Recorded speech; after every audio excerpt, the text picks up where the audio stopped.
తైలాభిషేకము ద్వారా అనేకమైనటువంటి ప్రయోజనాలు దేవుడు మనకు అనుగ్రహిస్తున్నారు. తైలాభిషేకము ద్వారా మన ఆత్మకు గొప్ప బలము దేవుడు దయచేస్తారు.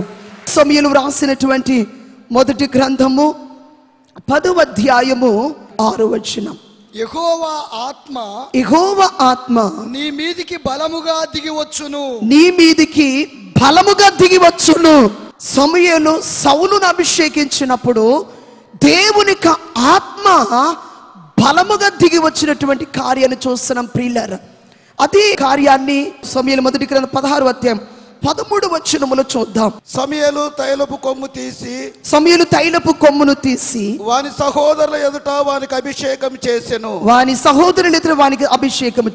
నాట నుండి యెహోవా ఆత్మ దావీదు మీదికి బలముగా వచ్చెను. యేసు మహారాజుకు సౌలును అభిషేకించినప్పుడు దేవుని ఆత్మ బలముగా దిగింది. దావీదును తైలముతో అభిషేకించినప్పుడు దేవుని ఆత్మ బలముగా దావీదు పైకి దిగినట్లు చూస్తున్నాం. పరిశుద్ధాత్మ బలమును బట్టి గొల్యాతును దావీదు జయించగలిగినాడు. అలాగే ఈరోజు దేవుడు మనందరికీ కూడా తైలాభిషేకము ద్వారా మనకు అనుగ్రహించేది ఆయన పరిశుద్ధాత్మ యొక్క బలమును మనకు దయచేస్తారు. యేసు మహారాజుకు దేవుడిచ్చిన పరిశుద్ధాత్మ బలము చేత గొల్యాతు లాంటి సైతానును ఎదిరించగలిగే శక్తిని మనం పొందుతాం. అలాగే సమాధానకర్తయగు దేవుడు సాతాను శిరస్సును నీ పాదముల క్రింద శీఘ్రముగా చితుకు త్రొక్కించునని రోమాపత్రిక 16వ అధ్యాయము 20వ వచనములో వ్రాయబడినటువంటి ఆ కార్యము నెరవేర్చబడేది దేవునికి ఆత్మ బలముగా మన పైకి వచ్చినప్పుడు దేవుడు జరిగింపచేస్తారు. ఇక రెండవదిగా తైలాభిషేకము పొందిన వారికి కాపుదల ఉంటుంది. 105వ దావీదు సంకీర్తన 14వ వచనం. నేను అభిషేకించిన వారిని ముట్టకూడదనియు నా ప్రవక్తలకు కీడు చేయకూడదనియు ఆయన ఆజ్ఞ ఇచ్చి ఇక్కడ దేవుడు మనకు అభిషేకమునిచ్చి దాని ద్వారా వ్యాధుల నుండి, శ్రమల నుండి, దయ్యముల నుండి, లోకము నుండి, పాపము నుండి, అపవాది నుండి, అన్నిటి నుండి ఒక గొప్ప కాపుదలను దేవుడు మనకు దయచేయబోతున్నారు. యేసు మహారాజుకు ప్రియులారా, ఇక 4వదిగా అభిషేకము ద్వారా స్వస్థత కలుగుచున్నది. మార్కు సువార్త 6వ అధ్యాయము 13వ వచనాన్ని చదువుకుందాం. అనేక దయ్యములు వెళ్ళగొట్టుచు నూనె రాచి అనేకులకు రోగులను స్వస్థపరచుచుండిరి. అంటే యేసు నామములో శిష్యులైన వారు నూనె రాచి అనేకులకు రోగులను స్వస్థపరచుచుండెను. ఆ కార్యమే ఈ గుత్తీషాల్లో దేవుడు జరిగింపజేస్తున్నారు. అనగా నూనె వేయబడడాన్ని బట్టి, అభిషేకమును బట్టి స్వస్థత కార్యాన్ని మనము చూస్తున్నాం ప్రియులారా. ఇక 5వదిగా తైలము ద్వారా ముఖమునకు మెరుగు అనబడి కార్యాన్ని మనము చూస్తున్నాం. 104వ దావీదు సంకీర్తన 15వ వచనాన్ని చదువుకుందాం. అందుమూలమున భూమిలో నుండి ఆహారమును, నరుల హృదయమును సంతోషపెట్టు ద్రాక్షరసమును, వారి ముఖములకు మెరుగునిచ్చు తైలమును. ఈ యొక్క నూనె మనకు ముఖమునకు మెరుగును దయచేస్తుంది ప్రియులారా. అందుకే ఎస్తేరు 12 మాసములు సుగంధ ద్రవ్యముల చేత ఆమె అలంకరించ చక్కటి రూపాన్ని ఆమె కలిగి రాణిగా అంగీకరించబడినటువంటి కార్యాన్ని మనము చూస్తున్నాం ప్రియులారా. కనుక ఈ తైలం అనబడేది ఒక చక్కటి కళ్ళను, మెరుగు, పెండ్లి కుమార్తె యొక్క రూపాన్ని మనకు అనుగ్రహించే గొప్ప కార్యములోనికి నడిపించే కార్యం అనే విషయాన్ని గమనించాలి. ఇక తైలము పోయగా రాయి దేవాలయముగా మార్చబడినటువంటి కార్యాన్ని దేవుని గ్రంథములో మనము చూస్తున్నాం.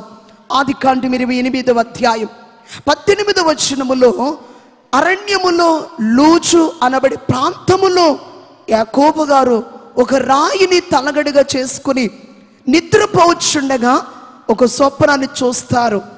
భూమికి ఆకాశానికి ఒక నిచ్చెన వేయబడినట్లు ఆ నిచ్చెనపై దేవదూతలు ఎక్కుచూ దిగుచుండగా ఆ నిచ్చెన పైన దేవుడు ఉండి యాకోబు గారితో మాట్లాడినటువంటి కార్యం. అప్పుడు తలగడుగు చేసుకున్నటువంటి ఆ రాయిని యాకోబు గారు నిలిపి దాని మీద నూనె పోసి అభిషేకించినటువంటి కార్యం గ్రంథములో మనము చూస్తున్నాం. అది కొద్ది కాలానికి ఆ రాయి మందిరముగా లేక బలిపీఠముగా మార్చబడినటువంటి కార్యాన్ని ఆదికాండం 35వ అధ్యాయం 1వ వచనములో ఆ కార్యాన్ని మనము చూస్తున్నాం. ప్రియులారా, ఈవేళ అభిషేకము ఎవరైతే పొందుతున్నారో వారందరూ కూడా దేవునికి మందిరములుగా మార్చబడు కార్యాన్ని దేవుడు జరిగింప చేయుచున్నారు. యేసు మహారాజుకు అందుకే కొరింథీ పత్రికలో మీరు జీవము గల దేవునికి ఆలయమై ఉన్నారని మీరెరుగరా అనబడి వాక్యాన్ని మనము చూస్తున్నాం. మనము దేవునికి ఆలయముగా మార్చబడాలి. మన హృదయాల్లో మన జీవితములో దేవుడు ఉండాలి. ఈ మందిరములో దేవుడు ఉన్నారు. ఎక్కడ నా నామమందు 2-3 కూడిందునో వారి మధ్య నేనుందునని వాగ్దానము చేసిన దేవుడు మన మధ్య ఉన్నారు. అయితే దేహం అనబడే మన మందిరములోనికి దేవుడు రావాలి. అందుకే హృదయమనుడు తలుపు నొద్ద యేసునాథుండు నిలిచి సదయుడగుచు తట్టుచుండనబడి కీర్తన మనం ఎరిగిన వారమే ప్రియులారా.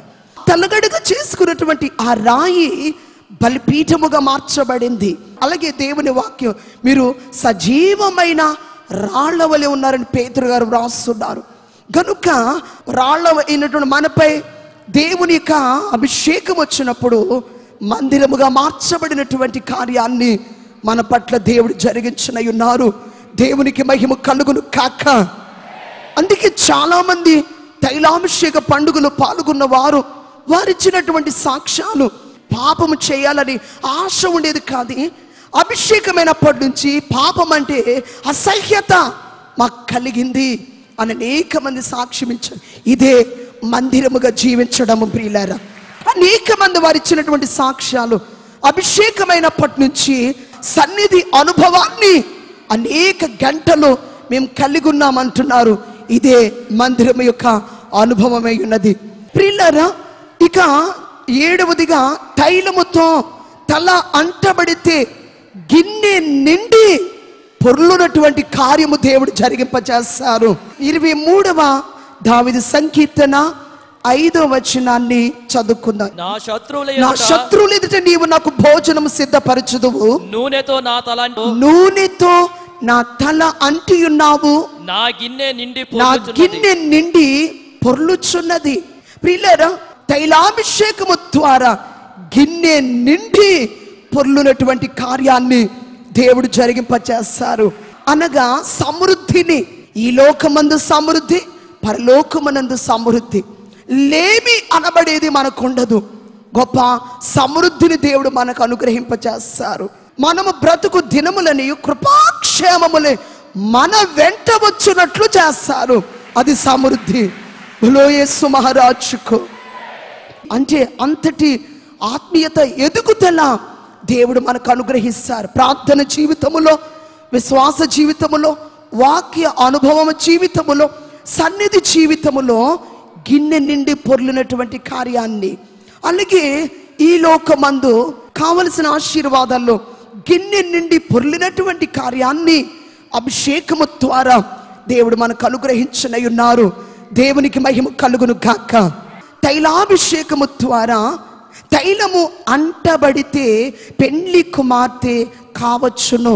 రూతు గ్రంథము 3వ అధ్యాయం 3వ వచనాన్ని చదువుకుందాం. నీవు స్నానము చేసి తైలము రాచుకొని నీ బట్టలు కట్టుకొని ఆ కళ్ళమునకు వెళ్ళుము. అతడు అన్నపానములు పుచ్చుకొనుట చాలించు వరకు నీవు అతనికి మరుగయుండుము. ప్రియులారా, ఇక్కడ రూతు అనబడి ఆమె అటు స్నానము చేసింది, తైలము రాసుకుంది, వస్త్రములు కలిగి ఉంది. ఇవన్నీ కూడా ఆత్మీయమైనటువంటి అర్థములు ప్రియులారా. తైలం అంటే మన తలకు రాసుకునే తైలము కాదు. స్నానం అంటే మనము చేసే స్నానము కాదు, బాప్తిస్మం అనబడి స్నానము. అలాగే వస్త్రములు అంటే ఇప్పుడు మనము ధరించుకునే ఈ వస్త్రములు కాదు, కానీ స్తుతి వస్త్రం, రక్షణ వస్త్రం, మహిమ వస్త్రం, పెండ్లి వస్త్రం, ఇవి అసలైనటువంటి గొప్ప వస్త్రాలు ప్రియులారా. ఆమె బోయాజుకు భార్య అయినటువంటి కార్యాన్ని పరిశుద్ధ గ్రంథములో చూస్తున్నాం. అనగా విధవ వధువుగా మార్చబడినటువంటి కార్యం. గనుక ప్రియమైన దేవుని విశ్వాసులారా, దేవుని యొక్క అభిషేకమును మనం పొందినప్పుడు పెండ్లి కుమార్తెలముగా మనము మార్చబడతాము. యేసు మహారాజుకు పెండ్లి కుమార్తె యొక్క ఆ రూపమును, అట్టి సిద్ధపాటును దేవుడు మనకు అద్దేటటువంటి ఒక గొప్ప కార్యమే తైలాభిషేకము ద్వారా దేవుడు మనకు అనుగ్రహింపజేస్తున్నారు.